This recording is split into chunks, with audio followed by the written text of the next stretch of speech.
My mother-in-law and I were arguing. My husband stormed over, slapped me, and screamed at me to leave. But they didn't know. The $2,500 monthly payment was a transfer I made, and the luxurious villa was also in my name. It was a late autumn night in Boston. A fine, misty drizzle fell, and the biting wind cut through your clothes. The exclusive community of Weston, Massachusetts, normally radiant, felt strangely desolate. It was as if the entire house was holding its breath, waiting for a disaster. My name is Sophia, and I have been married into this family for 3 years. My husband, Jacob, has his own company.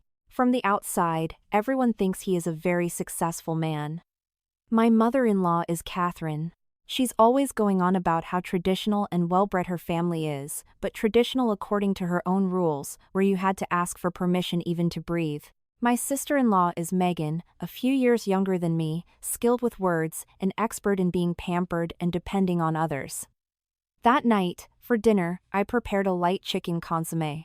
Jacob hadn't been sleeping well lately, and I thought something light and comforting would do him good. I simmered it slowly, skimming it carefully, and seasoning it with very little salt, just how older people like it. The table was set, a stew of cod and a light herb sauce, a bowl of olives, and a plate of steamed green beans with a garlic and oil dressing. It's not to brag, but when there are elders in the house, you just hope the food is good and dinner is quiet enough to keep the peace. Catherine sat at the head of the table, looked at the bowl of consommé, and before even tasting it, let out a long, heavy sigh. She took a spoonful, frowned as if she had swallowed something awful, and said, "What is this, Sophia? Consommé or salt water?" I stood up, my voice soft. "But Catherine, I barely put any salt in it. If you like, I can add a little more broth to suit your taste." She didn't answer.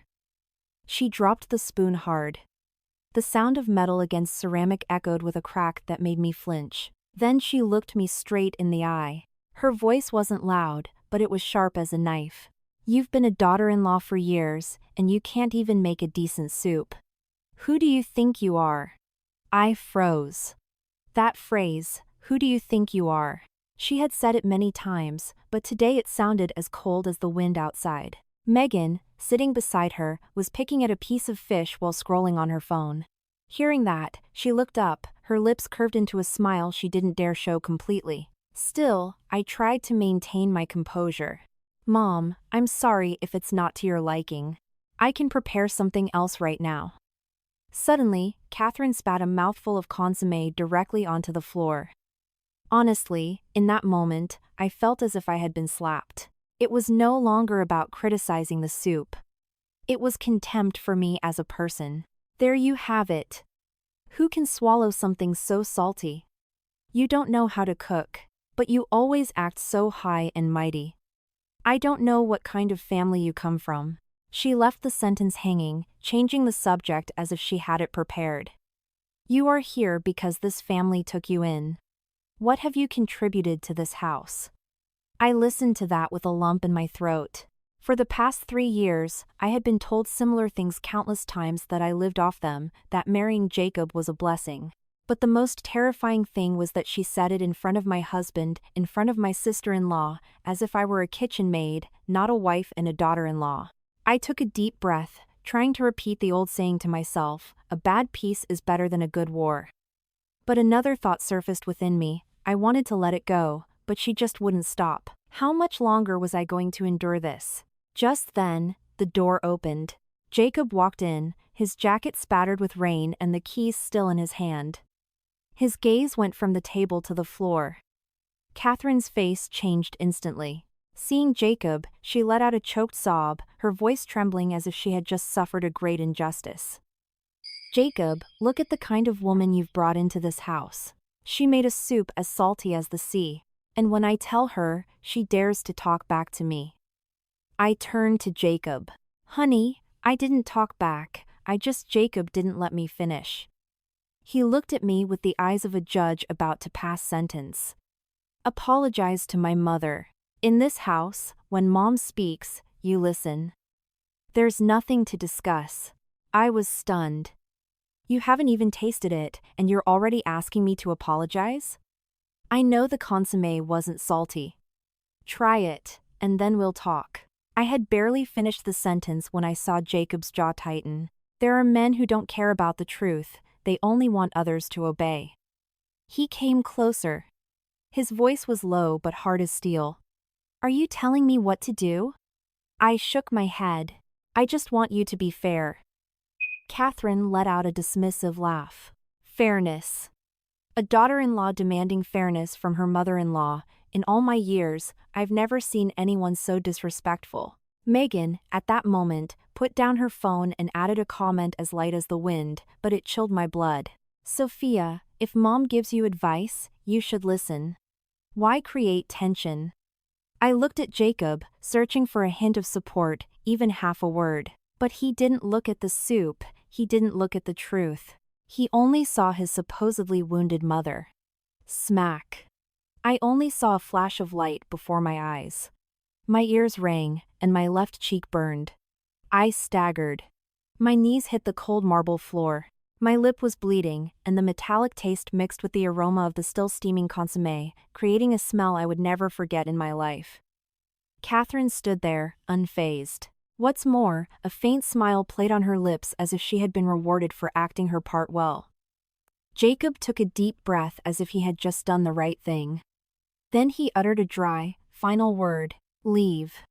I placed my hands on the floor to get up. They were trembling, not from the pain, but from the humiliation.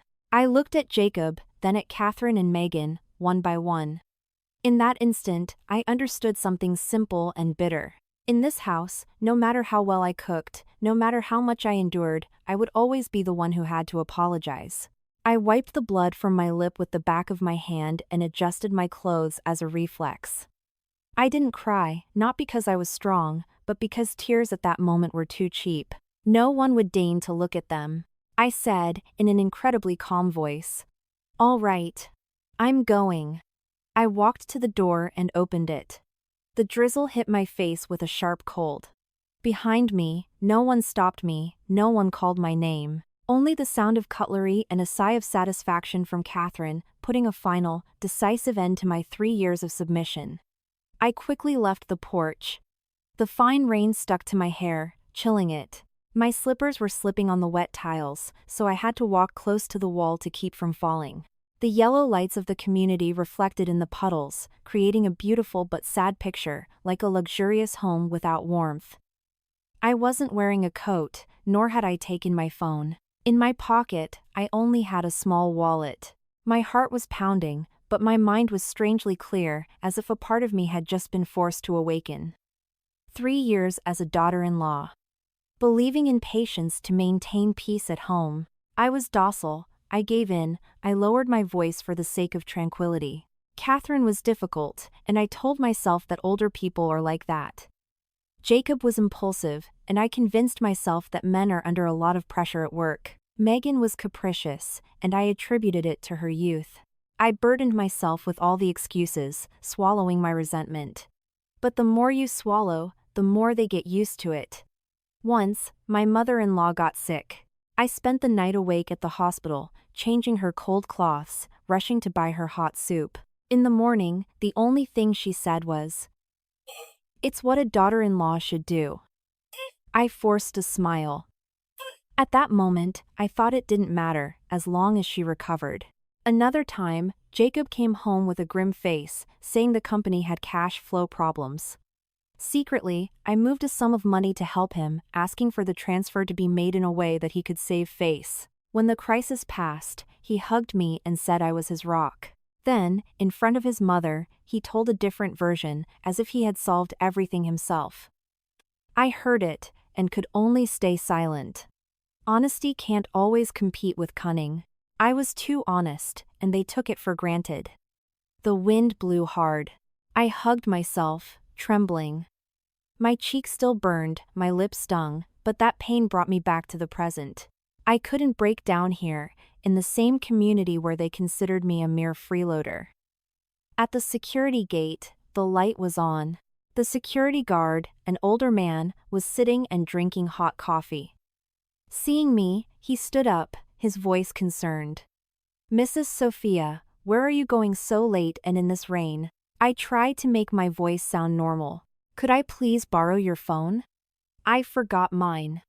The man looked at me for a moment without asking more questions, gave me his phone, and took a thin raincoat from a hook. Put this on. It's very cold. I put on the raincoat and dialed a number with trembling hands. I looked at my hands. One still smelled of dish soap, the other was covered in cold raindrops. I had thought that if I was hardworking, the family would respect me. But that night, I understood that respect is not something you beg for. The person I called was someone I had avoided calling for a long time, only because I wanted to prove that I could stand on my own 2 feet in my husband's house. Michael, it's Sophia. On the other end of the line, there was a silence of a few seconds. Then Michael's voice sounded completely awake. Miss Sophia, where are you at this hour? I'm at the entrance of the community. Can you come and pick me up? I need to get to a safe place. Michael's response was concise. Don't move from there. I'm on my way. I returned the phone to the guard and thanked him. The man sighed softly. There's a limit to what you can endure, ma'am. You give them an inch, they take a mile. I didn't respond, just nodded. I felt as if a rope that had kept me tense for 3 years had just snapped, freeing me from my bonds. I stood under the small roof of the guardhouse, looking at the deserted street of the community. Occasionally, a car would pass, leaving a long trail of water. Suddenly, I felt like a stranger in my own life. I had lived in that house for so long, thinking I belonged there. It turned out that the only thing that belonged to me were my obligations. About 10 minutes later, a black car pulled up. The window rolled down, and I saw Michael. His hair was graying, but his gaze was as firm as the day I still lived at my parents' house. He opened the back door. Get in, miss. I got in. The heat from the heater enveloped me like a blanket. Michael offered me a bottle of warm water and some tissues without pestering me with questions. His silence almost made me break down and cry, but I bit my lip to hold back. Tears would not help. I dried my face and said in a hoarse voice, Michael, I need to ask you a favor. Tell me what you need. Starting this month, suspend the money transfer to that house. And please, review all the utility papers for the villa. Electricity, water, internet. Whose name are they in? Michael nodded slightly. Of course. If you've decided, I support you. The car started moving. In the rearview mirror, the entrance to the community grew smaller, like a chapter of my life moving away from me. I didn't feel immediate relief, but I knew that from that moment on, I would no longer have to beg anyone for the right to be respected. As soon as the car stopped, Michael was already opening the door and holding an umbrella for me to enter the building. I didn't go directly to my parents' house. Calling them at this hour would only worry them. I chose an extended stay hotel that my family used for emergencies.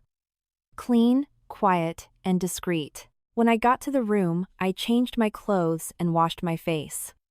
The warm water on my left cheek caused a slight sting. I looked at myself in the mirror for a long time. The red mark was still there. My lips still hurt. I didn't feel self-pity. I only saw one thing clearly. If I had bowed my head again today, tomorrow that slap would have become a habit. Michael asked quietly from outside. Do you need me to call a doctor? I shook my head. No need, Michael. I need the papers. What papers, miss? The deed to the house, the utility bills, and the bank statements from the last few years. I want to set things straight. I'll go immediately, Michael assented. He worked with the same efficiency he had shown while taking care of my family for decades. He didn't ask why, only what was needed. I sat at the desk, took a deep breath, and called the second person of the night. Davis. It's Sophia. On the other end, there was a pause. Then the lawyer's voice sounded completely alert. Sophia, what's wrong at this hour? I need your legal help tonight. I want to review all the documentation of my separate property and cancel some financial authorizations. Davis didn't ask about my personal life. He only focused on the work. Where are you? We're talking about the house in Weston, right? Correct. I'll send you the case number first thing in the morning. Please, have someone review the ownership, the status of the utilities, and the management contract. I want everything done by the book. All right, Sophia. If the law is on your side, there's nothing to fear. As long as we have the papers. Hearing him say that made me feel like my back was straightening. True. I didn't need to win with tears. I just needed to be in the right. I forwarded a folder I already had saved to Davis. My parents, entrepreneurs for many years, had always taught me one thing. The day I married Jacob, I felt a little hurt because my parents made me sign several gift deeds and separate property documents. At the time, I thought they were being too cautious. Now I understood that it wasn't distrust, it was a clear-headed way of protecting their daughter. Half an hour later, Michael returned and placed a stack of documents and a laptop on the table. Please, take a look, miss. Here is a copy of the deed, the gift agreement, the invoices for the main furniture, and the service contracts for the community. Everything is in your name. I reviewed each page, not to show off what I had, but to make sure I was standing on my own ground. Those official seals, those clear letters that normally seem so dry, at this moment were like a suit of armor. I opened my bank account and reviewed the regular transfers from the past 3 years. Every month, I transferred a $2,500 allowance to Catherine on the 5th, punctually. I had even asked the bank to label the transaction, from Jacob for Mom. I did it out of respect for my husband, thinking that a man who loses face gets easily irritated and creates problems. Now, thinking about it, I could only laugh bitterly. They received my money and still called me a freeloader. There really are people who bite the hand that feeds them. The difference was, I owned the hand, the food, and the plate it was served on. I clicked on the recurring transfers section. My finger paused for a second. It was a moment when I wondered if I was being too harsh. But then the image of the slap appeared sharp in my mind, and the word leave echoed in my head like the slam of a cell door. I pressed cancel. The screen showed a confirmation. I entered the code. Done. I felt an immense relief, as if a thorn stuck in my flesh had been removed. It didn't hurt anymore, there was just a void. I continued in the banking app, requesting the block of all supplementary cards and spending authorizations that were in my name. The bank employee confirmed the operation with a polite voice and acted quickly. Everything was done in an orderly fashion, without a single shout, without a single insult. But I knew that on the other side, it would be a deafening alarm. Michael asked, "Do you want us to manage the disconnection of the electricity, water, and internet right now?" Not yet. Let's follow the procedure. Tomorrow, when Davis confirms everything, we will send the official request to the management company. I don't want anyone to say I acted on impulse. Michael looked at me with a mixture of compassion and admiration in his eyes. You've changed, miss. I leaned back in the chair and said softly, I haven't changed, Michael. I've just stopped lying to myself. Almost at dawn, I opened the security camera app to see the house remotely, not to spy, but to know what kind of people I had lived among. In the kitchen, the light was still on. Jacob was pacing back and forth, looking frustrated. Catherine was sitting with her arms crossed, talking nonstop, and Megan, sitting on the sofa, was scrolling on her phone as if the fire in the house had nothing to do with her. No one mentioned how I had gone out into the rain. No one asked if I was hurt. They were only worried if Sophia would be back to cook tomorrow. I turned off the screen. I felt a lump in my throat, but I didn't cry. People often say that a woman's value is measured by her husband. I don't know if that's true or not, but what I am sure of is that a woman fails when she doesn't dare to defend her own dignity. I got up and drew the curtains. It was still drizzling outside. I poured myself a glass of warm water and drank it slowly. For the first time in many years, I felt that I no longer had to wait for anyone's permission to be at peace. The morning of the 5th was still cold, a chill that didn't come from a heavy rain but seeped in silently through the cracks. I woke up earlier than usual and got dressed for work. No one was rushing me, no one was calling me down to the kitchen. The room was so quiet I could hear the hum of the air conditioning. I didn't go back to the community. I went straight to the headquarters of the Sterling Group. The feeling of walking into that gleaming, glass-walled lobby, with employees greeting me with a "Good morning, Mrs. Sophia," left me a bit disoriented. Not out of pride, but because I suddenly remembered the days when, washing dishes at my mother-in-law's house, they called me without any respect, like an employee. I was the same person, but in a different environment. The treatment was a world apart. I had a quick meeting with my assistant, signed some documents. My mind worked with the precision of a clock, but a small part of me was still waiting for news from Michael and Davis. I didn't need to hear that they were suffering, I just needed to know that everything was proceeding according to the law, at its own pace. At 8:45 a.m., my phone vibrated. A concise message from Michael: "They are waiting for the money on the other side, miss." I read it and put the phone down. I suddenly remembered that for 3 years, every 5th of the month, Catherine would dress better than usual. She would sit in the living room with her phone on the table as if it were a scepter of power. At 9 a.m. sharp, she would smile with satisfaction and make a couple of calls to subtly show off to her friends. My son loves his mother very much. Every month he gives me a gift. I once overheard her and turned away so as not to make Jacob feel uncomfortable. I had thought that saving my husband's face was keeping the peace at home, but life is strange. Some people you save face for think they have the right to walk all over you. At 8:58 a.m., my assistant brought me a coffee. I took a sip without tasting it. At 9 a.m., I looked at the clock, then at the phone screen, as if waiting for an invisible notification. Nothing appeared, of course. I had cancelled the transfer order the night before, but in another place, I could perfectly imagine what that moment of nothing would be like. Around 9:05 a.m., Michael sent another message. "Catherine has started to get impatient. She's calling Jacob." I didn't need to see more. I knew Catherine's tone too well when she was annoyed. She wouldn't shout immediately, but she would pronounce each word harshly, making the other person feel guilty. I opened the camera app, not to spy, but to record the truth. The screen showed the living room of the villa. Catherine was sitting with her back straight, arms crossed. Jacob, standing by the window, kept picking up and putting down his phone. Catherine spoke without a smile, her gaze empty. "Jacob, check it carefully. It's late and I still haven't received the notification." Jacob tried to stay calm.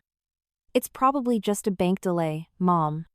Let me call the accountant." Catherine let out a long, humph. "What delay? It arrives at the same time every month. Don't tell me your company has run out of money." Megan came down the stairs, her hair still tousled, and said with a yawn, "Mom, Sophia probably just forgot to make the transfer. She's so forgetful." Hearing that, I almost laughed. If I forgot, that whole house would starve. But fine, let them believe what they wanted. The truth would speak for itself. Jacob called the accountant. I couldn't hear what the other person was saying, but I saw Jacob's face go from annoyance to astonishment and then to paleness. He said into the phone, his voice sharp, "What do you mean it's not company money?" "What are you saying?" Catherine, hearing it's not company money, jumped to her feet. "What do you mean? Where does the money come from then?" Jacob covered the receiver and looked at his mother, his lips moving as if he couldn't swallow. "Let me clear this up." I watched the scene with an icy calm, because I knew that the moment they faced the truth would be when it hurt them the most. Not for losing the money, but for losing the illusion that they were the ones giving handouts. A few minutes later, Jacob hung up. He stood motionless, as if a bucket of cold water had been thrown on him. Catherine couldn't wait and slammed the table. "Speak! What's going on?" Jacob answered in a low voice. "That transfer doesn't come from the company account. The accountant says the money that has been coming in these years is from Sophia's personal account." The air seemed to disappear from the room. Catherine's mouth fell open, blinking repeatedly. Megan froze. Her phone slipped from her hands onto the sofa without her noticing. Catherine stammered, "What? What did you say?" Sophia was transferring it? And the note, from Jacob for Mom? Jacob smiled stiffly, the smile of someone whose pride has been wounded. "Sophia probably put that note on it to save my face." Catherine, as if a blindfold had been ripped from her eyes, turned to Jacob, her voice rising, a mixture of anger and fear. So, all this time I've been bragging that my son was supporting me when it was really her money? Jacob, what kind of husband are you? Jacob blushed. The veins in his neck stood out. He wanted to retort, but what could he say? That he didn't know? Not knowing and still accepting the credit, listening to his mother brag and letting his wife carry the burden. Megan intervened at that moment, her voice much lower. So, Sophia has really cut off the money. Jacob shouted, as if to hide his humiliation, "Shut up." Catherine hissed through her teeth. She dares to cut me off? I'm her mother-in-law, she has to be respectful. I heard the word respectful and felt a bitter irony. People often use morality as a whip, but they forget that morality is not an excuse to take advantage of others. I just wanted them to ask themselves one question: if I were still there, would they consider me part of the family, or just a walking ATM? Jacob started calling me nonstop. I saw his name light up the screen again and again.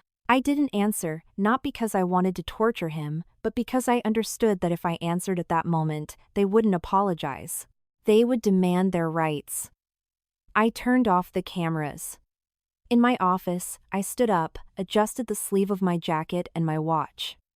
A small gesture, but I felt as if I were putting my life in order. People say you don't close the barn door until after the horse has bolted. But some families don't just lose the horse, they lose the barn too. And only then do they realize who built it. I sat down and continued working. Outside, the sky was still gray, but inside me, something had brightened. It wasn't hope for them, but clarity for me. Near noon, Davis sent me a brief message. File complete. Submit the request to the management company using the template. We can add our seal. I only replied, okay, and passed the task to Michael. I didn't feel powerful or wicked. I just felt that things needed to be clear. If they had dared to slap me and throw me out in the middle of a rainy night, I couldn't act on impulse and give them an excuse to say I was a resentful woman or that I was acting in bad faith. Michael called. His voice was firm. The request to suspend services based on your rights as the owner has been sent. The management company has confirmed they will proceed according to regulations. I put down the phone and looked out the window. Boston in the middle of autumn. The sky wasn't pouring, but a layer of gray clouds covered everything, as if clinging to every corner. I remembered an old saying, a fish rots from the head down. But some houses don't just have leaks, the residents themselves were destroying their own foundation. In the early afternoon, I turned the cameras back on for a few minutes. I didn't watch for long, just enough to know that everything was unfolding as the documents allowed.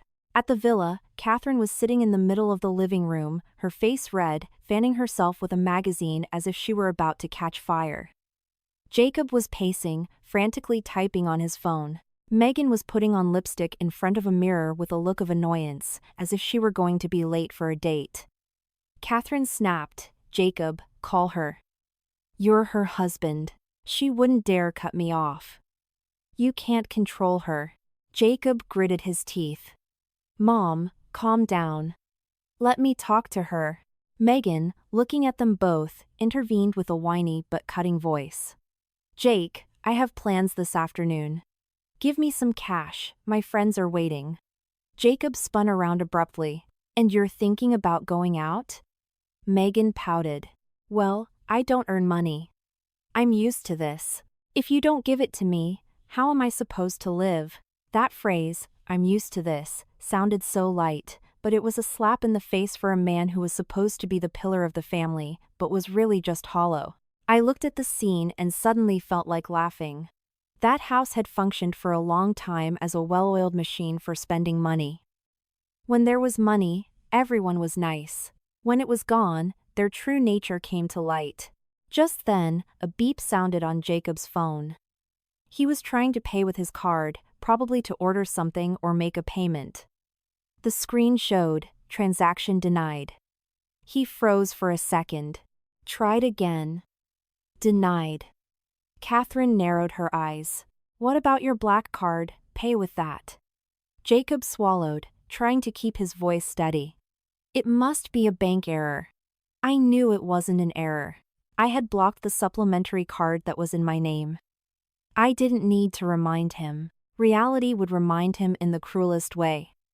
Megan snatched Jacob's phone, looked at the screen, and her jaw dropped. Hey, why was my card also declined at the store? I thought your card was one of the good ones. Jacob snatched it back. You shut up. Catherine started to panic, trying to keep up appearances. Without money, how are you going to do business? Jacob, don't tell me you've let a woman control everything. Jacob's face turned red, but before he could argue, the lights in the house flickered and went out completely.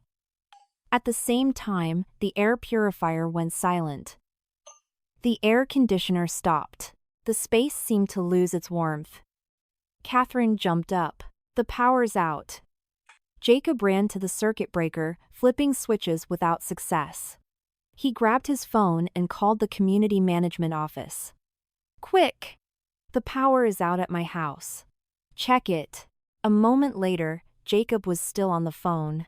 I couldn't hear what they were saying, but I saw his face turn pale. He turned to his mother, blinking as if he couldn't believe it.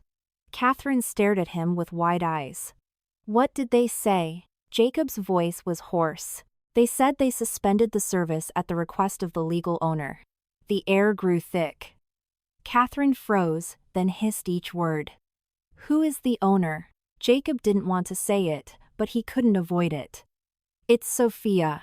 Catherine, as if gasoline had been thrown on a fire, screamed.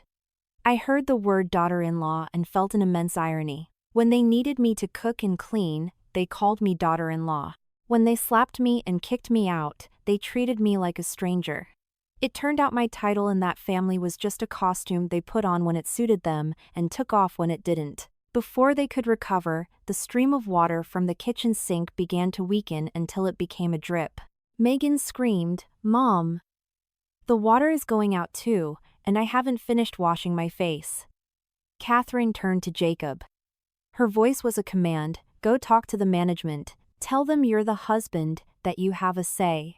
Jacob put on his shoes and ran out, so fast he almost slipped.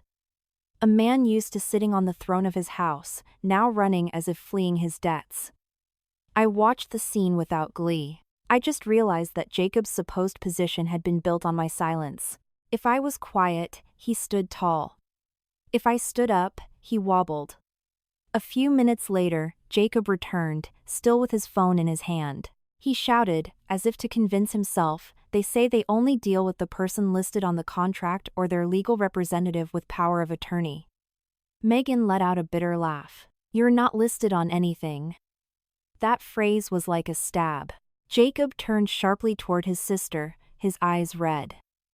If you say one more word, I'll throw you out on the street. Megan fell silent but pressed her lips together. She was the typical person used to being pampered, facing adversity for the first time. Catherine, on the other hand, quickly changed tactics. If before she was shouting, now her voice softened. Jacob. Call her. Talk to her sweetly. Tell her that her mother-in-law is old. That she shouldn't go too far. People are going to laugh at us. Hearing people are going to laugh, I let out a sigh. What mattered most to her was still appearances. Not her health, not morality, but what people would say. I turned off the cameras in my office. I opened my planner, signed a couple more documents. My hands no longer trembled. I didn't answer Jacob's insistent calls. I wasn't avoiding him, I had simply lost the habit of giving explanations to someone who had raised a hand to me. I had been too gentle for too long, and they'd mistaken my kindness for a leash they could pull however they wanted. Now, I was just taking back the leash. On the afternoon of the 5th, while I was in a meeting, my phone vibrated. A message from Davis. My team is already on site. We will create a complete record. I just read it and put the phone away. I wasn't asking for compassion from anyone, nor did I need anyone to witness my strength. I just needed everything to be done according to procedure, so that in the future, no one could say I acted on a whim or in bad faith. At the end of the meeting, I looked at the cameras again for a few minutes. The scene in front of the villa was clear. It was still drizzling. The ground was wet, and the yellow lights reflected as if in a mirror. Davis was there with a process server, both impeccably dressed, along with a representative from the community management. No one was shouting, no one was threatening. There were only formal, correct phrases, each person in their role. The doorbell rang. Catherine appeared, wrapped in a robe, her face tense, as if she were coming out to receive her subjects. Seeing Davis, she frowned. "Who are you? What are you doing standing in front of my house?" Davis showed his lawyer's ID. His voice was clear. "We legally represent Mrs. Sophia. Today we have come to deliver a notice of termination of occupancy and to request the surrender of the property." Catherine froze for a moment, then let out a scornful laugh, a laugh to hide her panic. "Wow, my daughter-in-law playing these games. This house belongs to my son." The process server opened his folder and read each line in a crisp voice. I watched and found it strange. For years, my words in that house were never heard. Today, a few lines read from a piece of paper had silenced them. Jacob ran out of the house. He looked very different from the usual owner. His hair was messy, his shirt wrinkled, his eyes tense. "Davis, this is going too far. It's a family matter, we'll talk to Sophia." Davis didn't respond with hostility, just handed him the document. "Mr. Jacob, I am acting in accordance with the law. If you wish to communicate, you may do so in writing or through your legal representative." Catherine snatched the paper, glanced at it, and shouted, "What is this 2-4 hour nonsense? By what right are you kicking us out of our home?"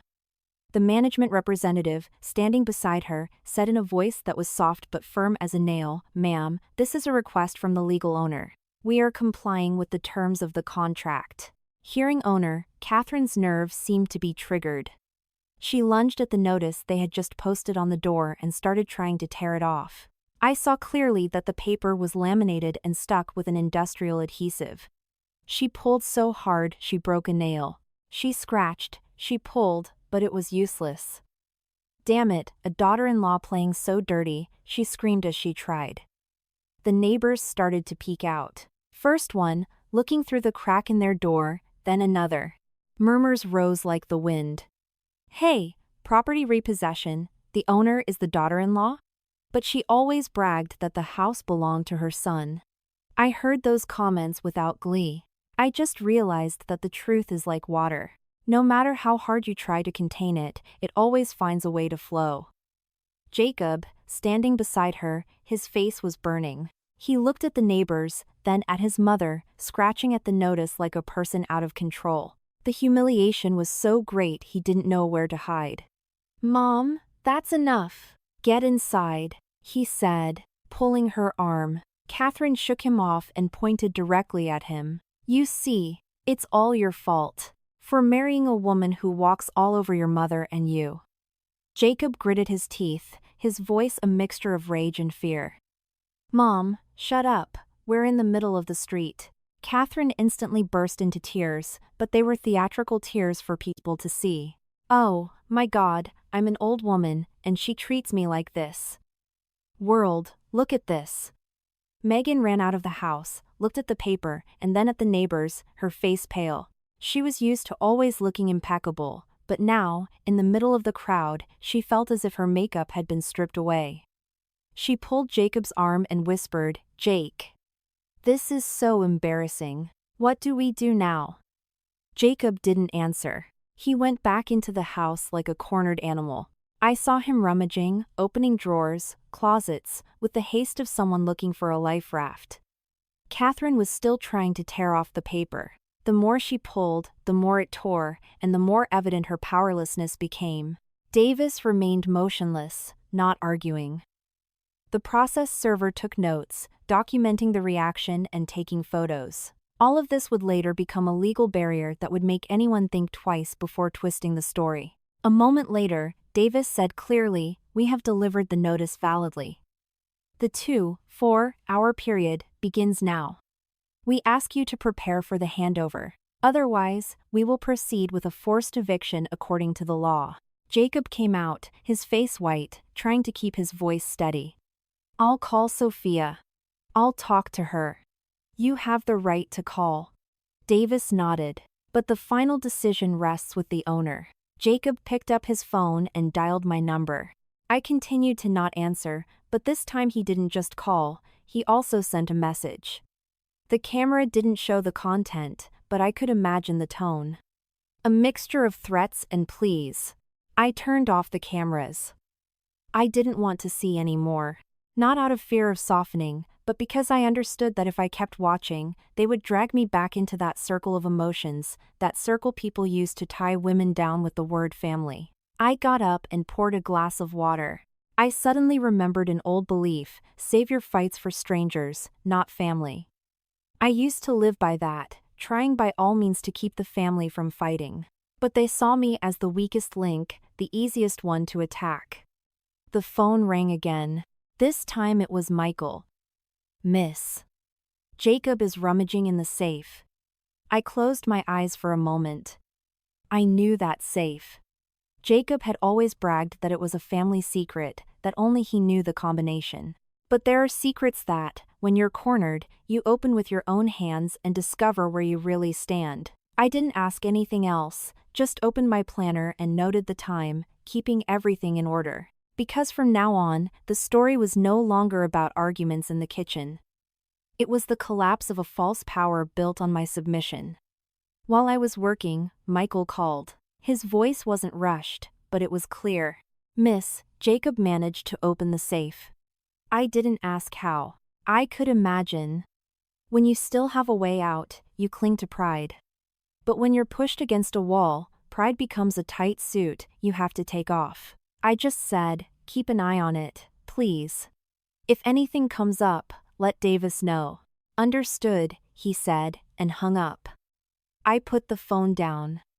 My fingers drummed on the table, not out of nervousness, but to remind myself, don't let emotions guide you. It's when you're at your weakest that you're most likely to give in. And giving in to the wrong person condemns you for life.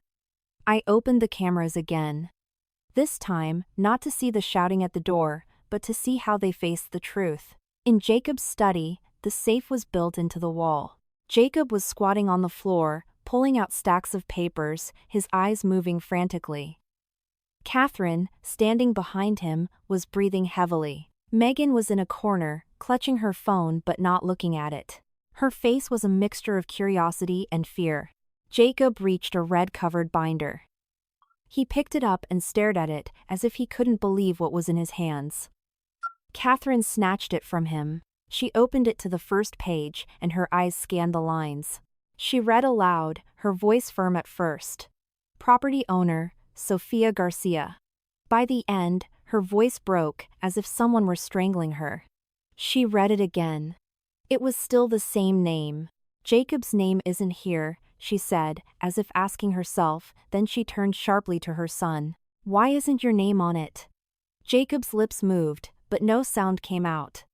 Megan came closer, glanced at it, and also froze. Perhaps for the first time in her life, she understood that what she was living in was not her brother's house, as she had always bragged, but the house of the sister-in-law she had always looked down on. Catherine let out a dry laugh, the laugh of someone breathless. No, it can't be this house. I've lived here since you got married. How can my son's name not be on it? Jacob took the binder and flipped through the pages. Stapled behind it was a stack of papers with official seals and clear print. Every clause detailed. I knew that document. My own father had made me sign it before the wedding. At the time, he just told me quietly, love people, but don't let them disrespect you. I had felt uncomfortable, thinking my father was worrying too much. Jacob skimmed it. His face turned white as a sheet. He looked up at his mother, his gaze that of someone whose pride had just been shattered. It's a gift deed for separate property from before the marriage, he said slowly, as if the words were stuck in his throat. Catherine snatched the paper. Her hands were trembling. Separate property? What does that mean? Jacob let out a forced sigh, as if holding back his rage. It means the house was in Sofia's name before the wedding. It's not marital property. Megan whispered, so. This whole time. Shut up. Jacob shouted. Catherine suddenly went from panic to anger, an anger she didn't dare direct at her daughter-in-law because she wasn't there anymore. She turned and unleashed it all on her son. For God's sake, Jacob, what kind of husband are you? You get married, and you don't even know what's in your name? You let her control everything? Jacob jumped to his feet, his face red. You talk as if it were easy. I didn't know, or I didn't dare to ask. If I had asked, would you have liked that? You only like hearing that your son is a genius, that people praise him. Where the money comes from, you never cared. Catherine, as if a raw nerve had been touched, her voice broke. What are you saying? I raised you. Don't I have the right to enjoy it? Jacob smiled bitterly. Enjoy it by calling my wife a freeloader? Enjoy it by forcing me to slap her in the middle of the living room? Hearing that, I paused. Not because it hurt me, but because I understood something clearly. Jacob knew he was wrong, he knew it perfectly well. But he chose the wrong path because he thought I would always endure it. Catherine couldn't argue and resorted to her usual tactic, sobbing and looking to Megan as an ally. Megan, honey, tell me. What your sister-in-law did, isn't it cruel? Kicking her mother-in-law out onto the street. Megan bit her lip, looking at the deed as if it were an invisible slap. She didn't dare speak forcefully, only whispered, I don't know. Catherine choked with rage. What do you mean, you don't know? Then who knows? Who's going to take care of it? Jacob slammed the paper on the desk. Take care of what? It's too late for everything. I turned off the cameras. I didn't want to hear any more blame. In that family, when things were good, everyone took the credit. When things went bad, everyone blamed each other. That vicious cycle spun endlessly, and the person in the middle was the one who ended up crushed. I got up, went into the hallway, and called my father. He answered quickly, his voice deep. Honey. I didn't tell him the whole story, just said, you were right, Dad. You saw further. There was a pause, and then he replied, I didn't want you to have to use it. But I wanted even less for them to treat you like a shadow. I swallowed hard. I'll do things right. Don't worry, he said slowly, as if measuring each word. In life, if you love someone, love them completely. If you hate someone, do it completely. If you've chosen to defend your dignity, don't do it halfway. Going halfway is tying yourself up. Yes, I said, my eyes welling up, but not shedding a tear. I was no longer the daughter-in-law who only knew how to bow her head. I was Sophia, and I understood where my boundaries were. I sent a message to Davis. They've seen the deed and the separate property agreement. Proceed as planned. He replied instantly. Understood. Don't worry, the papers have already spoken. We just have to follow the path. I went back to my desk, opened my laptop, and continued with my pending work. The feeling at that moment wasn't one of revenge, but of recovery. Recovering my house, recovering my rights, and most importantly, recovering myself. On the morning of the 6th, the sky was still overcast, as if someone were sprinkling water dust. I arrived at the office early, not to hide, but to keep busy, to prevent my mind from being carried away by thoughts that might soften me. At 8:30 a.m. sharp, Davis called, concise. My team is starting to act. I no longer asked about their reaction. I had seen enough on the cameras in recent days. If others don't love you, love yourself first. I opened the cameras for just a few minutes. The entrance to the villa was more crowded than the day before. The process server, standing firm, a representative from the management, and a security team. All according to protocol. Everyone spoke correctly, without shouts or threats. It was precisely this legality that was most frightening. Because there was no way to twist it. Jacob appeared, his face haggard, his shirt wrinkled, looking around as if searching for an escape route. Catherine was behind him in a thick coat, but still trying to maintain a pose of superiority. Megan stood by the door, clutching a large handbag, her eyes red but still made up, as if she had to look pretty even to cry. The process server read the handover notice again, reminding them that the deadline had expired. Davis said clearly, "We are proceeding with a forced eviction according to regulations. The family can only take their personal belongings. The rest of the property will be checked against the invoices." Catherine screamed instantly. "Personal belongings? What's that?" "Everything in this house is ours." Davis didn't argue, just showed her a list. "You can take clothes, identification documents, personal use items. The rest will be registered in its current state." Catherine snapped, "This is a setup. My daughter-in-law is heartless." No one responded to the word heartless. People simply took notes, as if those screams were just the sound of the wind. When I argued at home, my words were drowned out because there was no referee. But when the law speaks, it doesn't matter who shouts the loudest. The neighbors had gathered, more numerous, some from afar, others hidden behind their doors. I saw some glances directed at Catherine, a mixture of curiosity and weariness. The most terrifying thing is not being kicked out, it's being watched as if you were a cheap play. Jacob tried to keep his voice steady. "Davis, let me talk to Sophia for a minute. We'll hand over the house, but at least let me talk to her." "Mr. Jacob, today is a day for legal procedure. If you wish to have a sentimental conversation, you can send her a letter later," Davis replied.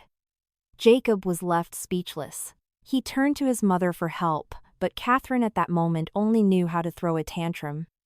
"Jacob, you're a man. Do something." Jacob exploded. For the first time, I saw him shout at his mother in front of strangers. "Mom, shut up already. The more you talk, the more you humiliate us." Catherine froze and then burst into tears, but this time the tears no longer had power. It was the cry of someone who had just fallen from their throne. Megan started taking boxes out of the house, clutching them and saying hurriedly. A security guard said politely, "Please show the invoice or proof of purchase in your name." Megan froze and turned to Jacob. "Jake, say something." Jacob looked down. He knew perfectly well that those purchases had been made with the supplementary card in my name. Megan bit her lip, trying to save the situation. "Well, my sister-in-law is rich. What does she care if she gives me a couple of things?" I heard that and felt a chill. Giving is my right. Snatching is the habit of someone who thinks they deserve everything. Catherine, seeing her daughter blocked, lunged forward. "You're treating the things in this house as if they were national treasures. My son is here. He's the owner." A management employee replied with a sentence that left them all speechless. "Excuse me, the owner listed in the records is Mrs. Sophia." Jacob hung his head. My name, echoing at the door of the house in front of the neighbors, was like a final seal. I wasn't there, but my identity was present, firm, and clear. When it came time to sign the handover record, Jacob's hand was trembling. Catherine refused to sign, shouting that they were stealing her house. The process server calmly noted, "The interested party refuses to cooperate with the signature." The more they resisted, the more they hurt themselves, but they didn't understand. When they were allowed to take out their personal belongings, the scene became pathetic and at the same time very real. Clothes hastily stuffed into plastic bags, a pair of sneakers, some medicine bottles, documents, things they once considered insignificant, were now all they could take. Catherine walked out the door and looked at the house one last time. I thought she would curse, but she stood still, blinking. Maybe she was thinking of the times she sat in the living room, bragging, of the phrases she had thrown at me that were now turning against her. Jacob followed her, dragging a suitcase, his shoulders slumped. He no longer had the air of a businessman, but that of a man who had just lost what he thought was his. Dear listeners, if this story has struck a chord with those of you who have been daughters-in-law, please leave a like to support the channel. If you were in a situation where your honor was insulted in this way, would you choose to endure it or defend yourself? Please leave your comments below. I turned off the cameras. I didn't want to watch anymore. Those steps, those bags were enough to close a chapter in which I had forced myself to suffer to keep the peace. About an hour later, Michael sent me a message. "They have left the house, miss." I only replied, "Okay."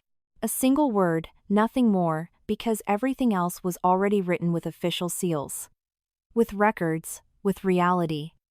I bent down to adjust a stack of documents on my desk. My left cheek still hurt a little when I touched it, but my heart no longer feared the cold. There are prices you have to pay to grow, and today, the one who paid the price was not me. The motel they rented was in an alley in a working-class neighborhood with no bright signs, just a small, old plaque. I didn't need to see the cameras to imagine the smell of dampness in those makeshift places. The smell of sheets that don't dry properly, of tobacco soaked into the walls, of cheap, pungent floor cleaner. That morning, I received a brief audio recording from Michael. It wasn't that he had spied, but Jacob had misdialed while trying to complain and had hung up quickly. Michael just wrote, "Listen to this to stay informed. Not to feel hurt." It no longer hurt me. I just listened to it as if it were a report on the consequences. Catherine was sitting on the edge of the bed, holding a cup of freshly made instant ramen. The steam fogged her glasses. She blew, slurped, and choked, coughing nonstop.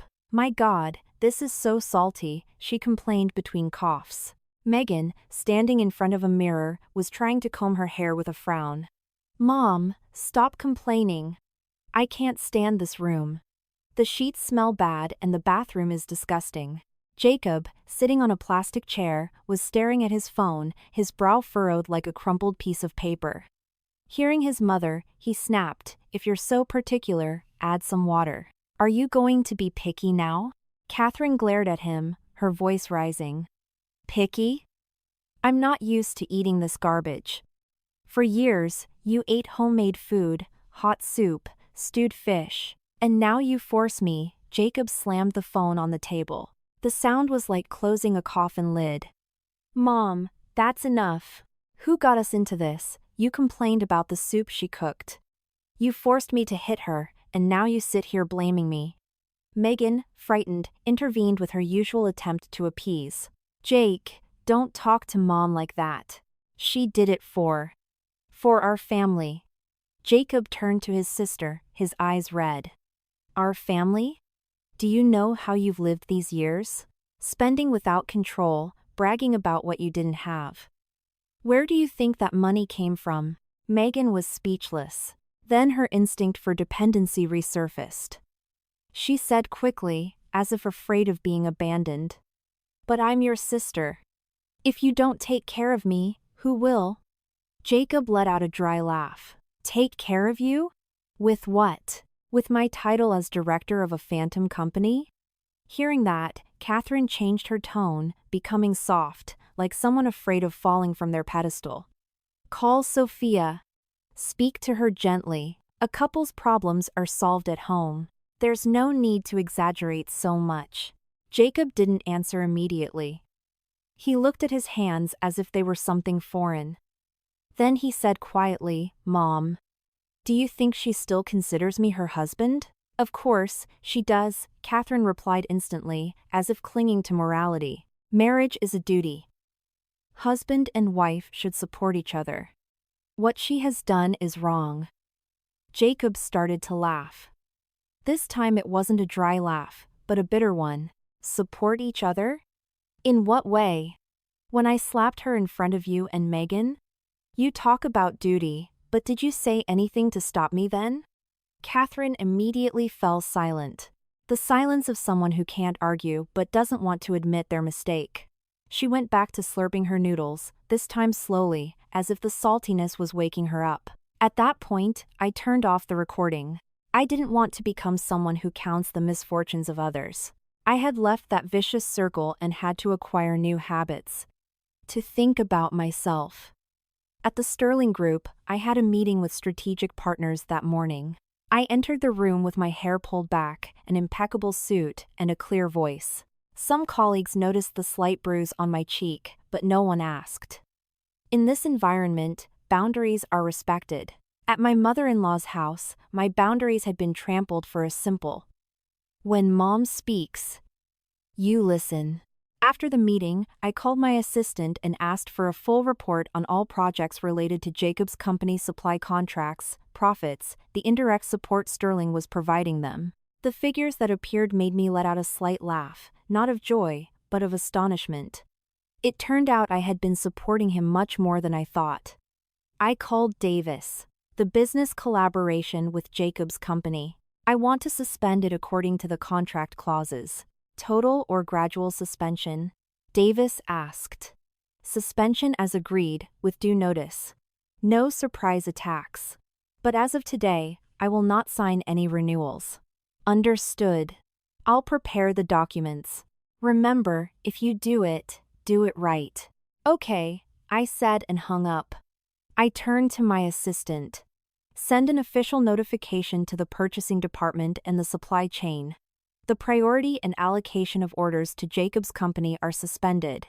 If anyone asks, the answer is due to strategic adjustment. The assistant nodded without asking why. That was the difference between a professional organization and a family that imposes its authority. Here, you work according to procedures, not based on tiers. At noon, I received a call from Jacob. I didn't answer. The message that came after was longer than usual. I didn't read it all. Just the first words had a familiar tone. Sometimes reproaches, sometimes pleas, sometimes using his mother to soften me. I deleted the message, not to run away, but to not let myself be dragged into the mud. People say that he who flees is pursued, but he who returns is not. But I had seen clearly that some return not out of repentance, but because their free ride is over. In the afternoon, I went out onto the office balcony for some fresh air. I suddenly remembered the consommé from that night. I remembered the moment Catherine spat it on the floor, as if spitting on my honor. I told myself a simple phrase, better poor and honest than rich and dishonest. Honesty here didn't refer to money, but to conscience, to boundaries. I went back to my desk and signed the remaining documents. What happened today hadn't been loud or dramatic, the kind where you scream at each other. But I knew that silent changes are the ones that keep people up at night. And strangely, for the first time in a long time, I ate with pleasure. Not because the food was better, but because I no longer had to swallow it with the feeling of being despised. The next morning, I received an internal email informing me that all departments had completed the collaboration adjustment notification, following the procedure, deadlines, and exact terminology. I just read it, signed the confirmation, and left it. There was no thunder, but I knew that on the other side, they were hearing the roof of their house creak. Jacob, however, did not have my calm. He started the day with a barrage of calls to partners, banks, and suppliers. When no one answered, he sent messages. When they didn't reply, he went in person. At noon, Davis sent me a message. Jacob's company has received the notice of termination of priority. Suppliers are blocking deliveries and partners are demanding a reevaluation. I replied, understood. Nothing more. I didn't want to hear laments. I wanted things to prove themselves. Life wasn't collapsing because of me, it was collapsing because of what they had built on contempt. Through a remote camera, I no longer looked at the old house, but at another place, Jacob's office. I had access because I had helped with the security infrastructure in the past, but I only opened it once to see the situation. The screen showed Jacob in a small meeting room, his shirt sleeves rolled up, his hair matted with sweat. In front of him, 2 employees with horrified faces. One said quickly, "Mr. Jacob, the warehouse reports that suppliers have stopped shipping raw materials. They are demanding payment of the outstanding debt, or they will sue us." Who ordered the halt? Jacob growled. The 3 main suppliers are saying the same thing. They received an internal directive from the distribution system and they don't dare disobey it. Jacob slammed the table. They don't dare? I'm their client. The other employee, his voice trembling, opened a folder. The bank has also sent a warning requesting additional collateral due to the sudden drop in revenue. They say if we don't demonstrate liquidity, they will freeze the company's account. Jacob closed his eyes for a moment. I clearly saw the moment he tried to swallow his panic. A man used to giving orders at home, now receiving orders from papers and figures. His phone rang. He answered, trying to sound firm. "Hello, Mr. Garcia, this is Jacob. Could you help me with the order?" The person on the other end said something. Jacob's face hardened. He changed his tone, lowering it. Don't say that. We've been working together for many years. Then, he fell silent. After hanging up, he threw the phone on the table, cursing under his breath. He turned to his employees, hissing. Do you know what they said? That they are temporarily suspending the collaboration for strategic adjustment. Those 2 words were exactly what I had asked them to use. I heard it without joy. I just felt it was the right thing to do. Like a clean cut. Jacob jumped up, went to the window as if looking for air. And then turned back, his eyes red. Who is behind this? The employees remained silent. No one dared to say the name. Because to say it would be to confirm that their boss had been depending on his wife for a long time.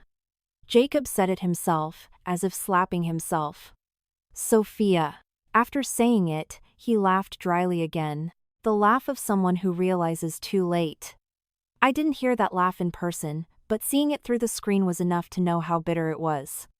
In the afternoon, Jacob went to the bank. He sat at the customer service counter, his face as tense as a violin string. The bank employee was polite, but every word was a hammer blow. You need to provide more collateral, a payment plan, transparency in your income.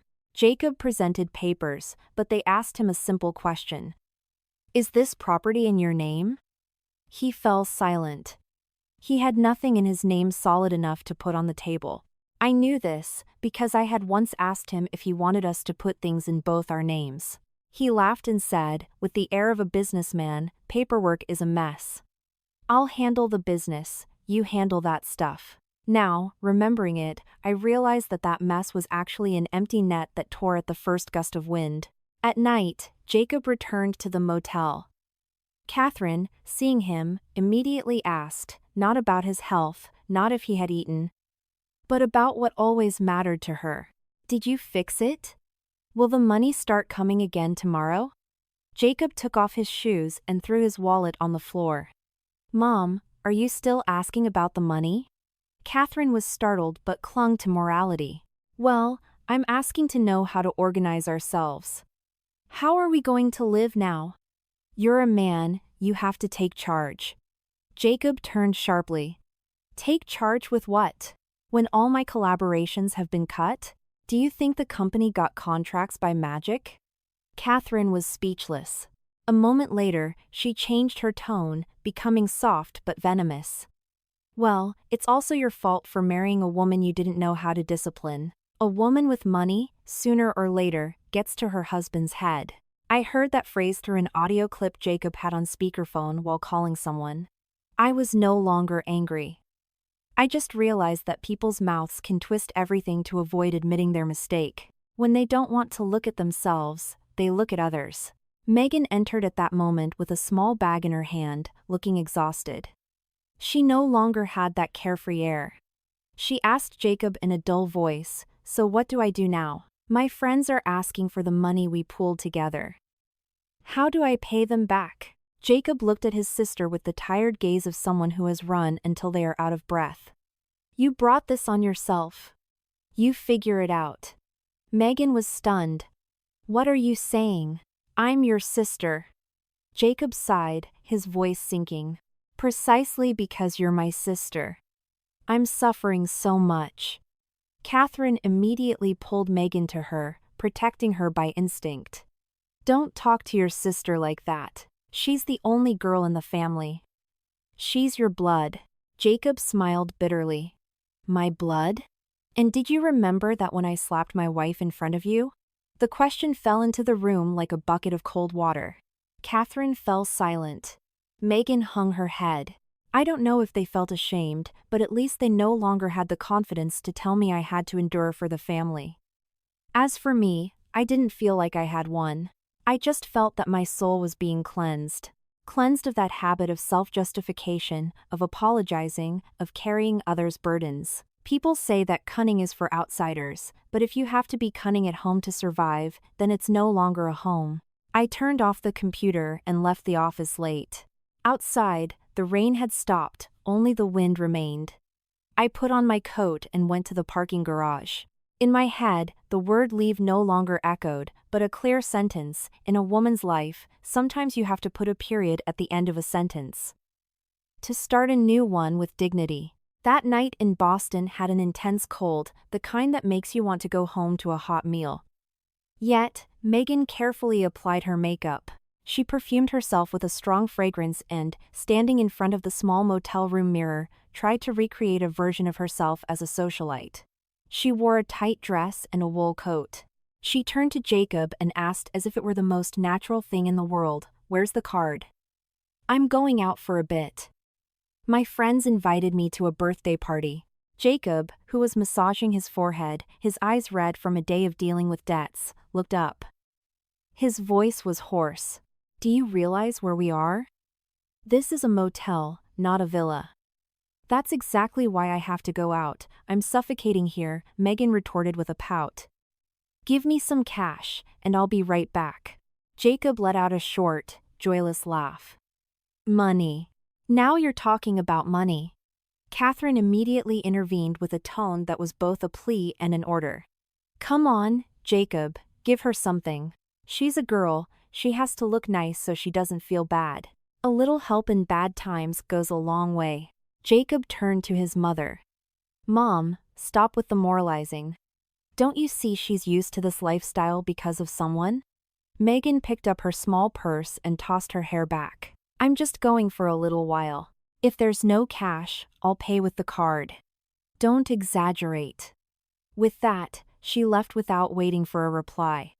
The door closed with a dry, cold click.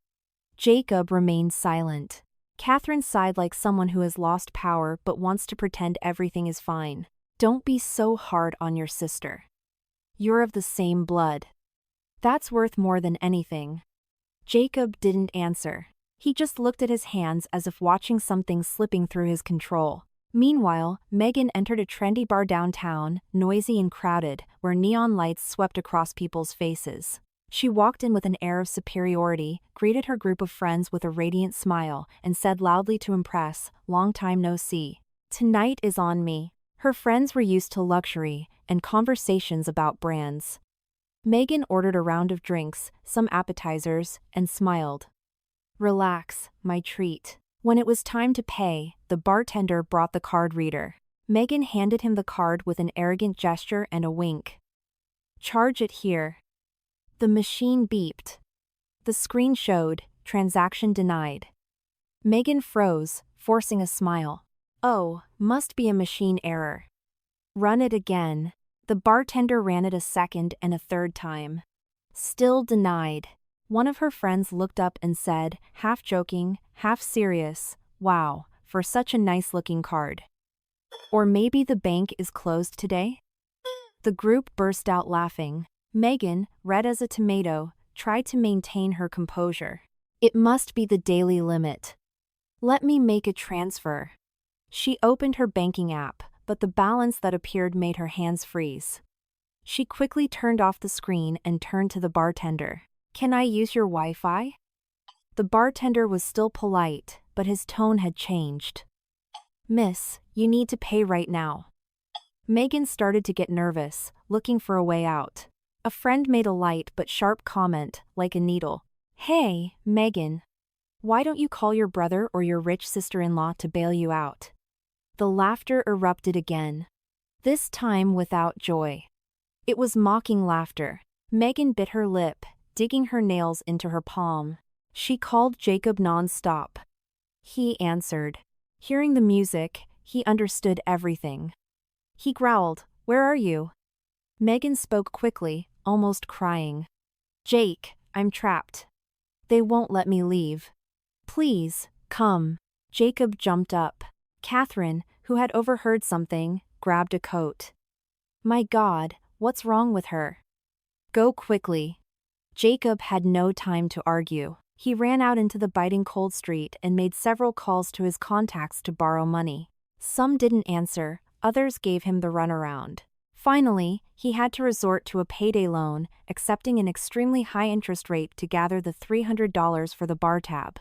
When Jacob walked in, the lights of the place made his face look even paler. The bartender handed him the bill.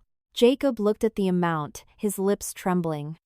Megan was behind him, crying but trying not to smudge her mascara. Jacob paid and dragged her out. As soon as they were on the sidewalk, the cold wind hit their faces. Jacob turned sharply, his voice breaking. Do you see? Do you see the humiliation? Megan sobbed. I didn't know the card was blocked. I thought, what did you think? Jacob growled, that there would always be someone paying for you? Megan, through her tears, retorted. But you're my brother. If you don't take care of me, who will? That phrase was the last straw. Jacob slapped Megan, not with the force of someone wanting to hurt, but with the slap of helplessness, from a man so cornered he had no other way to vent. Megan, stunned, put a hand to her face and froze. People passing by turned to look. Some took out their phones, others whispered. Look, a fight in the middle of the street. Catherine came running, and seeing the scene, she screamed, Jacob, are you crazy? How could you hit your sister? Jacob turned to his mother, his eyes bloodshot. You're still defending her? Because you defend her, that's why she's become this. How long do you want me to carry everything? Catherine was breathless and burst into tears, but this time it was a cry of fear. Fear that her son was slipping from her grasp, fear that her prestigious family would cease to exist. I wasn't there. I only found out through a brief report from Davis about Jacob's payday loan and a message that circulated in some groups. A girl was dragged out of a bar by her brother for not being able to pay. I read it and let it go. Life is like that. When a family lives on appearances, when it breaks with a loud crash. Later that night, Jacob called someone else. Veronica.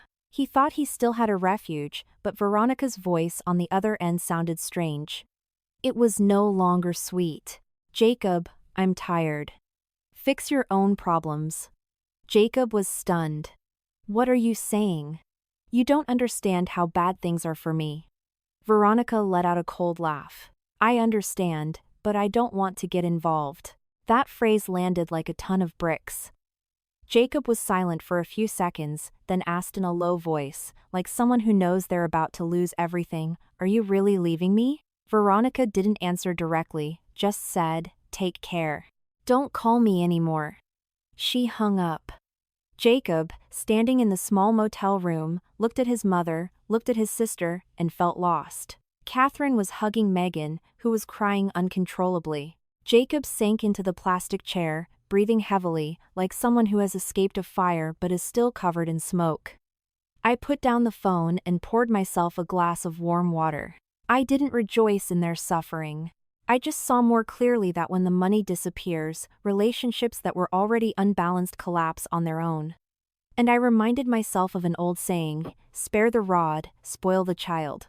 I had given them too much sweetness in the hope of peace, and they thought I was born to serve them. Now that I gave them nothing, they called it cruelty. But well, whether it was cruel or not, the law and the truth would decide. The next morning, upon arriving at the office, Davis sent me a message. Someone wants to meet with us. Says they have relevant information about your case. I looked at the screen for a few seconds. A name immediately came to mind. Veronica. I wasn't surprised. People follow interest, not affection. When there's fortune, everyone shares. When there's misfortune, everyone saves themselves. That sounds harsh, but life is often harsh just when you start to wake up. I called Davis. Arrange the meeting in a private room. I won't be present. Let everything be done according to protocol. With a recording.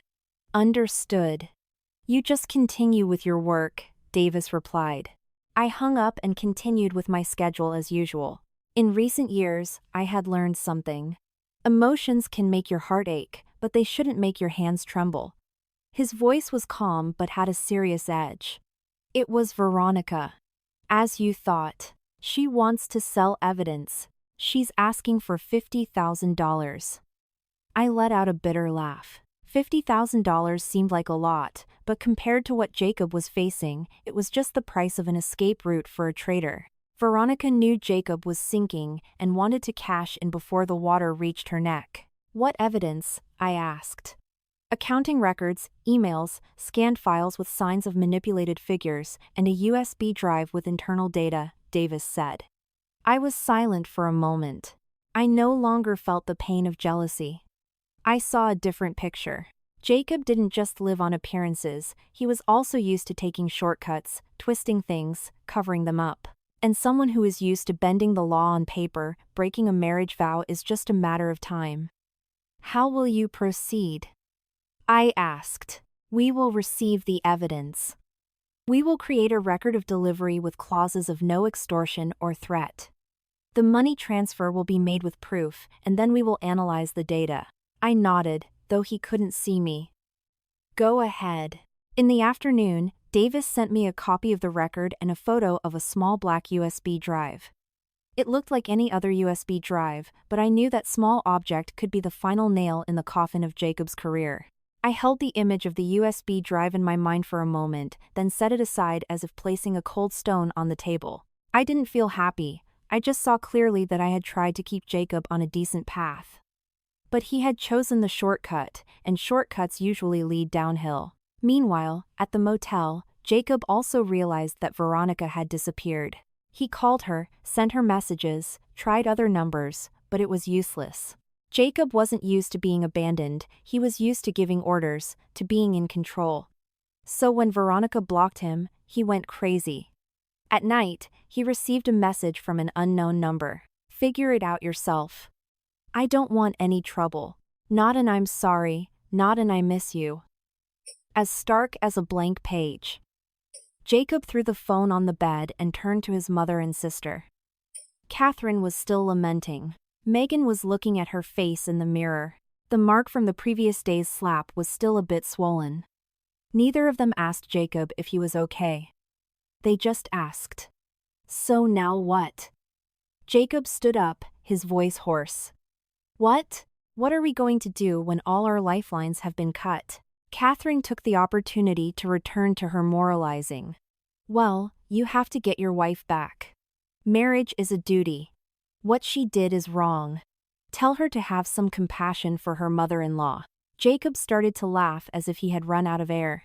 Mom, do you still think Sophia feels compassion for you? Do you remember the night you made me hit her? Catherine was speechless. Megan intervened with resentment. She's rich. She can do whatever she wants. But what she's done is cruel. People will criticize her. Hearing people, Catherine's eyes lit up as if she had found a lifeline. She came closer and said quickly, "That's it. We have to use public opinion. Nowadays, everyone is afraid of being criticized. I'll go on the internet and tell my story. I'm the mother-in-law. I'm old. People will feel sorry for me. And she'll have to give in." Jacob looked at his mother with a mixture of exhaustion and anger. You're going to expose our family for the whole world to see? Catherine slapped her thigh. Expose what? I'll tell the truth. She kicked me out. She cut off my money. Don't I have the right to complain? Jacob didn't answer. Maybe he understood that Catherine wasn't complaining out of pain, but out of having lost power. But at that moment, Jacob no longer had the strength to analyze who was right. He only had one fear left, losing face and his livelihood. At night, I received a call from an unknown number. I didn't answer. Then an anonymous message. Don't push it, or we'll expose you. I read it and deleted it. Those words didn't scare me. I just found it ironic that when people run out of arguments, they use the crowd as a weapon. I sent a message to Davis. They might try to defame me online. Prepare the bank statements and the camera videos. He replied instantly. Already preparing them. Don't worry. He who has nothing to hide has nothing to fear. I read that sentence and suddenly felt light. Not because I was in the right, but because I was no longer alone in the fight for my dignity. I had documents, evidence, a procedure, and most importantly, I had my boundaries. That night, I put the USB drive in my personal safe, turned off the light, and lay down in the dark. I didn't think about Veronica or Jacob. I just thought about something very clear: when someone chooses to betray you, don't choose to forget. Forgetting can lead to indifference, and indifference to repetition. And I didn't want my life to ever repeat itself. The next morning, when I turned on my computer, my assistant ran in, her face a bit tense. "Mrs. Sophia, there's a live stream on social media that's going viral, and it's related to you." I didn't ask who. I knew that in life, people use tears as their last weapon. When there's no money left, no power, no voice at home. I just asked one question. "Is the legal team prepared?" "Yes," my assistant nodded. "Davis says everything is ready." I opened my phone, not to see how I was being insulted, but to understand the situation. The screen showed Catherine sitting in front of a white wall with a direct light that made her face even paler. She wore a dark sweater, her hair neatly combed, and her eyes red as if she had just been crying. Megan was beside her, sobbing occasionally. Jacob was not in sight. He probably understood that appearing there would only expose his mistakes further. Catherine's voice rose, trembling but firm. "Friends, I am an old woman. I didn't want to do this, but my daughter-in-law is too cruel. She has kicked her mother-in-law out onto the street in the middle of winter. She has cut off my allowance. Now my daughter and I are living in a motel, suffering greatly." The comments started pouring in. At first, many were sympathetic. "Poor lady. Daughters-in-law these days are terrible." Catherine, seeing the support, became emboldened and started talking about morality. A daughter-in-law should be respectful. "My family is traditional." I just gave her some advice about cooking and she became insolent. Megan added fuel to the fire. "She's rich and she despises our family. Just because we're poor, we don't deserve to be her relatives?" I looked at the scene and saw the strategy clearly. They weren't telling the truth, they were telling what moved people. An elderly mother, a rich daughter-in-law, a poor in-law family. But life isn't just about tears. I muted the live stream and opened the folder Davis had prepared the night before. The bank statements for 36 months, punctually on the 5th, the exact amount of $2,500. Next to it, the video from the rainy night. You couldn't hear my screams, only a slap, the word leave, and the passive attitude of Catherine and Megan. I sent Davis 3 words. "At the right time." He replied just as concisely. "The right dose." We didn't publish it as a rebuttal. Davis did it from the law firm's account with a neutral text. "We are providing information to clarify the facts. No sarcasm, no irony. Just evidence." In less than 10 minutes, the comments under the live stream began to change tone. One wrote, "The allowance was transferred by the daughter-in-law." Another asked, "The mother-in-law says her money was cut off, but the money wasn't hers to begin with." Then a comment that stopped the live stream in its tracks. "There's a video of him hitting his wife." I unmuted the sound. Catherine, who had been speaking fluently, suddenly stopped. Megan looked at her phone, her eyes wide. It was clear they had just received the link that was spreading like wildfire. Catherine tried to save the situation. "Well, couples' arguments are normal. Everyone gets angry sometimes."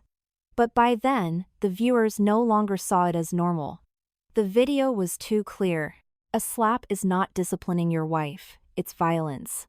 The live stream filled with comments like, "You receive money from someone and still call her a freeloader? You kick out your daughter-in-law and now you complain online? You talk about respect, but you don't respect your daughter-in-law." The public opinion they wanted to use to pressure me had turned against them. They had sown winds of lies and were now reaping a storm of truth. Megan intervened, her voice altered by panic. "Don't believe it. Videos can be edited." Someone replied. Instantly. "Edited? And the bank statements are so clear?" Catherine burst into loud sobs, but the tears no longer had any effect. They just made things worse. Because people had already seen the truth, she's crying to manipulate. A moment later, the live stream screen flickered and went dark. But turning off the live stream didn't turn off the story. The video was re-uploaded, the statements were shared, the images spread through all the groups. I didn't have to do anything. I just watched as the truth made its way. That afternoon, Passing by a meeting room, I overheard some colleagues commenting, Jacob's company lost another partner. I didn't ask. I didn't intervene. It's normal for partners to fear moral and legal risk. Jacob had created his own risk, and I had just removed my hand from the fire. At night, I received a message from Jacob. "Are you happy now?" I read it and was puzzled. He still thought I was doing this for gloating, when all I wanted was to reclaim my dignity. He who sows the wind reaps the whirlwind. And the one suffering wasn't me, but his false pride. I didn't reply. I didn't block him. I left it as another piece of evidence of his way of seeing life. Even when he's wrong, he blames others. Late at night, Michael called to inform me of something. Jacob came back to the community. He stood at the gate for a while and then left. I was silent for a few seconds. I didn't need to see that image to understand. Some people only miss their home when they no longer have the keys.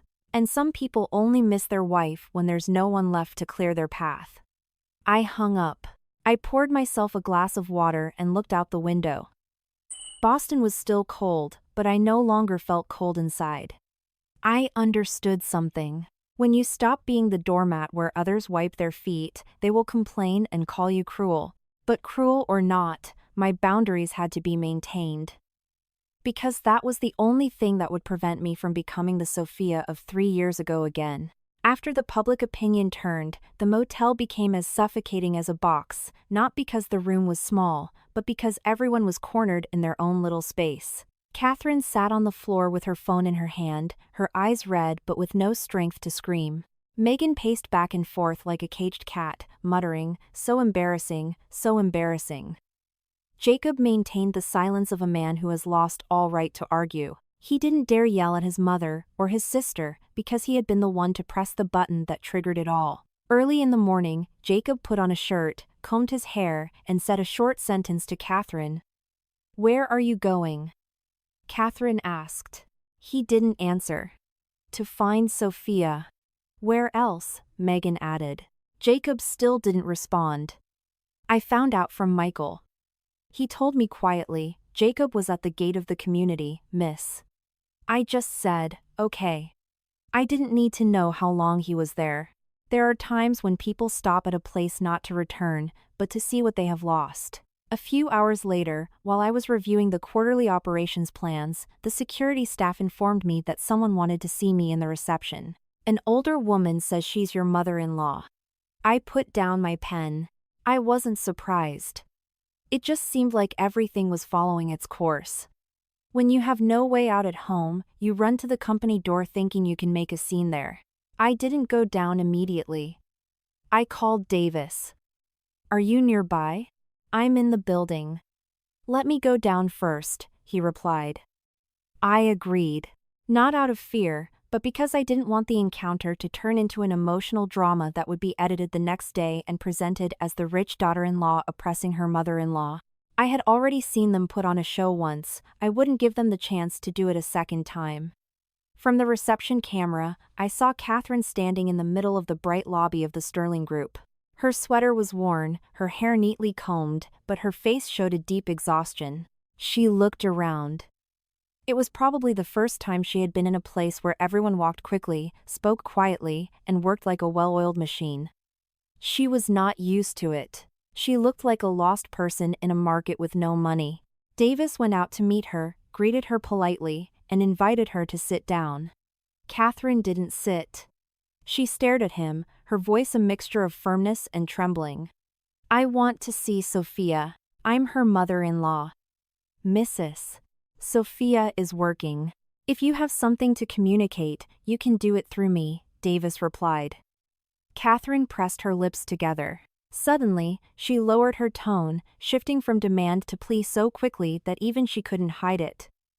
"Sir, please, tell her. I'm an old woman, I don't need much. I'm just asking her to reactivate the monthly transfer of $2,500.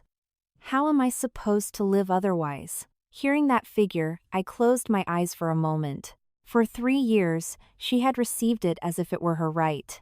Now she called it a plea. That's life. When you have it, it's a right. When you lose it, it becomes a favor. Davis remained calm. Ma'am, that amount was a voluntary contribution from Mrs. Sophia, not a legal obligation. She has already canceled the authorization. Catherine's face paled. She took a step forward, her voice breaking. Are you saying she's really going to abandon me? I'm her mother-in-law. Before Davis could answer, she knelt. She fell to her knees in the middle of the lobby. The sound wasn't loud, but it echoed clearly on the polished marble floor. Several employees passing by stopped, some looked away. Others froze. Catherine looked up, tears streaming down her face, but this time she wasn't screaming. Sophia, honey, I was wrong. It was a fit of anger. Help me. I saw her through the screen, but my heart was not moved as she expected. I only saw the full picture. When she lived in the villa, she treated me like a cook. Now that I'm gone, she calls me honey. That change wasn't affection, it was a survival instinct. I sent a message to Davis. Ask her to stand up and maintain order. I will come down, but I will be brief. I got out of the elevator and went down to reception. No rush, no hiding. I stopped at a safe distance from Catherine. Seeing me, she started to cry louder, trying to grab the hem of my jacket. I took half a step back. My voice was calm. Please get up. This is a place of work. Honey, I'm suffering so much. I know I was wrong. I'm begging you, she sobbed. I looked at her and said, pronouncing each word without emotion, are you begging me because you're suffering, or because you have no one else to turn to? That night, you watched your son slap me. You spat the soup on the floor. At that moment, did you think I was a person? Catherine froze. The tears continued to fall, but her gaze wavered, as if she had been dragged back to the scene she wanted to forget. I continued in the same tone. I transferred money to you punctually. I saved your son's face. In return, I received a slap and a leave. I owe you nothing. But the duty of a daughter-in-law, she stammered. I looked her straight in the eye. The duty of a daughter-in-law is not an excuse to insult another person's dignity. I am not an ATM. With that, I nodded slightly to Davis and the security staff. Please, help her out. Don't let her stay on the floor. I turned and left without prolonging the situation. I didn't want to turn my firmness into a humiliation. When the elevator doors closed, I let out a long sigh. Not of relief for having won, but because I hadn't let myself be dragged back by my old habit, softening for a few tears and once again shouldering a burden that was not mine to bear. The day I received the summons for mediation, my heart no longer raced as it used to, just a cold sense of normalcy. What needs to be resolved will be resolved. I wore a simple suit, my hair pulled back, and carried only one folder. Davis had told me, speak little. Let the papers do the talking. The mediation room wasn't large. It smelled of air conditioning and old paper. Jacob was already there. He sat with his back straight, trying to stay calm, but his hands clenched and unclenched as if holding back tension. Catherine wasn't allowed in, but she hovered in the hallway, peeking in from time to time. Megan was with her, her face haggard. When I entered, Jacob stood up. His gaze swept over me quickly, as if he wanted to say something but was afraid. Davis shook the mediator's hand and handed over the documents. All according to protocol, the mediator began. Today we have convened you to discuss your divorce and related matters. Children, assets, financial obligations. We have no children, Jacob said immediately, as if he had rehearsed it. As for the assets, I request the division of the house in the community. I contributed to it during the marriage. I looked at Jacob without surprise. People regret losing many things, but what they regret most is what they have bragged about. He wanted that house back to save what was left of his honor. Davis opened the folder and placed it on the table. The sound of paper against wood was like a seal on the house. It is the separate property of Mrs. Sophia, gifted before the marriage. It is in her name with a notarized gift deed, and the property registry is in order. I lived there. I contributed to its maintenance. The mediator looked at him. Living on the property does not generate ownership rights if it has been established as separate property and the documentation supports it. Jacob turned to me, his voice almost a growl. Are you really going to be so cruel, Sophia? You want to leave me on the street? You threw me out on the street first, I said slowly and clearly. That sentence landed in the room like a slab of stone. Jacob was speechless. Catherine, in the hallway, seemed to hear it. No one can continue to talk about morality when the truth is so direct. Jacob changed tactics, resorting to emotions. We lived together, Sophia. You can't deny my effort. I worked, I took care of the company, all for the family. Davis, without arguing, presented another stack of papers. Here is the proof of Mrs. Sophia's regular transfers for family expenses. Furthermore, Mrs. Sophia has evidence of domestic violence. What proof? Jacob jumped up. Davis opened his laptop and, without sound, showed the mediator the security camera video. I didn't look, I had seen it enough. But I saw Jacob turn pale. The paleness of someone who knows they can't deny it. The mediator warned him, domestic violence is an unfavorable factor in a divorce proceeding. I was angry that day. I'm sorry, Jacob stammered. But there was more. Davis placed another copy on the table. In addition to the violence, Mrs. Sophia has proof of Mr. Jacob's infidelity. Here is the evidence. At that moment, Jacob no longer looked at me. He looked at the table as if seeing an irreparable crack. In that instant, I felt no joy, only exhaustion. A marriage that has to be resolved with evidence has already lost all its meaning. The mediator moved on to financial obligations. Do you have any common debts?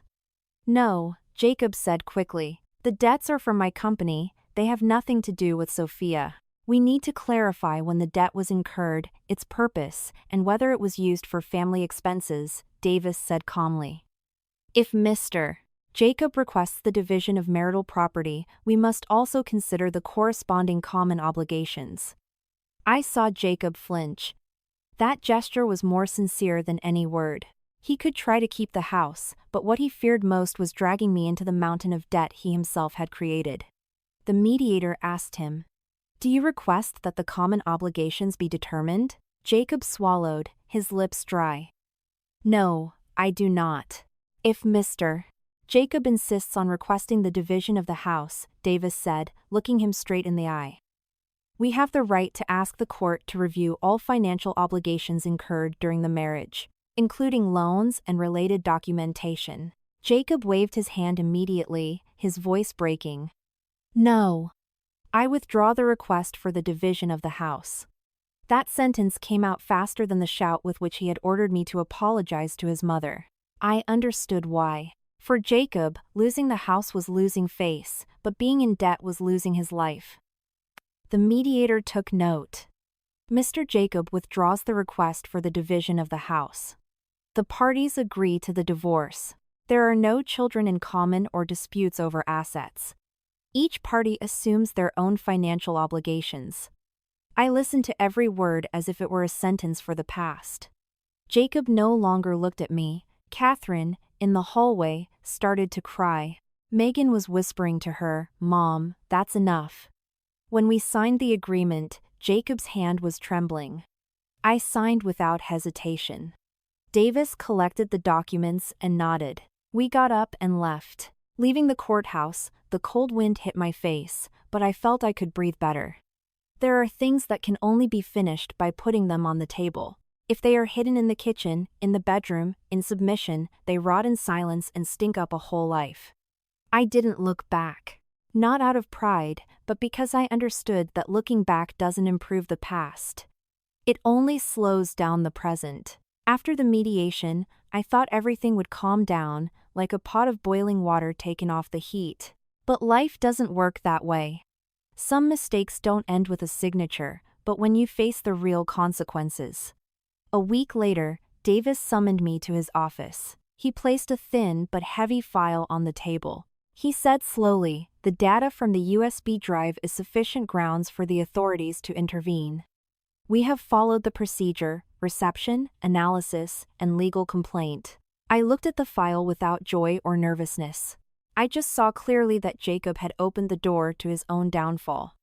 I had thought infidelity was the deepest wound in a marriage.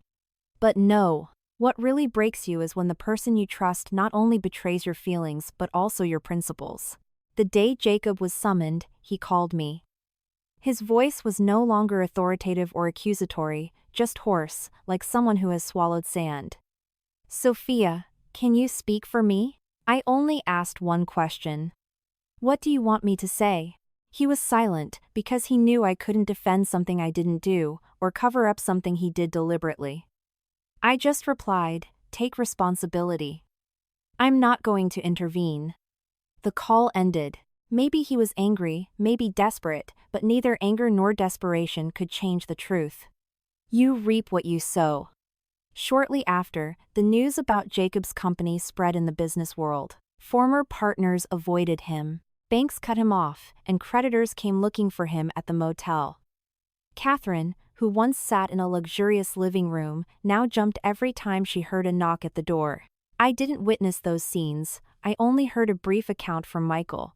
The day the creditors arrived, Catherine was running around with a bag, screaming at the sky, while Megan cried and cursed the injustice of life. Life is not unjust, it's just fair in its own way. Those who live at the expense of others fall when that person stands up straight. The day they took Jacob away, Catherine collapsed in the hallway. It wasn't an act like in my company's lobby, it was a real collapse. Megan hugged her mother, screaming her brother's name, but the screams didn't bring him back. There was only the sound of the car door closing, as dry as the door of fate. I didn't go to see him. Not needing to forgive doesn't mean I have to be there to watch him pay his price. I only needed one thing, to have escaped that circle of violence and contempt. Catherine and Megan couldn't stay in Boston. The debts hounded them, they were kicked out of the motel because of the number of people who came looking for them. They finally left for a small town with a few suitcases, to an old house with a leaky roof and damp floors. Not because I pushed them, but because they had no other paths left. In a small town, rumors fly. People don't need to know the details, just the result. They used to brag about their house and money. Now they returned empty-handed. Catherine started washing dishes in a restaurant. Megan got a job in a textile factory. Standing all day in front of a machine, two women who spent their days arguing about exhaustion, hunger, nostalgia for the past, and because neither wanted to admit her fault. And me, after the divorce, I continued to go to work, to meetings, signing documents as always. Someone asked me quietly, "Don't you have any regrets?" I just smiled. Regret leaving a place that hurt me? No. I only regret one thing, having endured for so long, to the point where they thought enduring meant being weak. 3 years later, I'm on the balcony of an apartment overlooking the sea in Palm Beach. On the Florida coast, the sky is blue, the wind is salty, and the waves break with a steady rhythm, like breathing. I've started a small foundation to help women entrepreneurs. Not to show off, but to put the money I used to transfer every month to good use. I want that money to support those who deserve it, those who need a push to get back up, not those who use morality to oppress others. I've learned a simple but costly lesson. Love must go hand in hand with boundaries. Love others as you love yourself. But to love someone, you first have to love yourself. Patience is a virtue, but the patience that leads to your dignity being trampled is not a virtue, it's self-abandonment. If you found this story interesting and thought-provoking, please leave a like to support the channel. If you have any suggestions, feel free to comment below to help us improve. Thank you for listening to the end. I wish you much health and peace.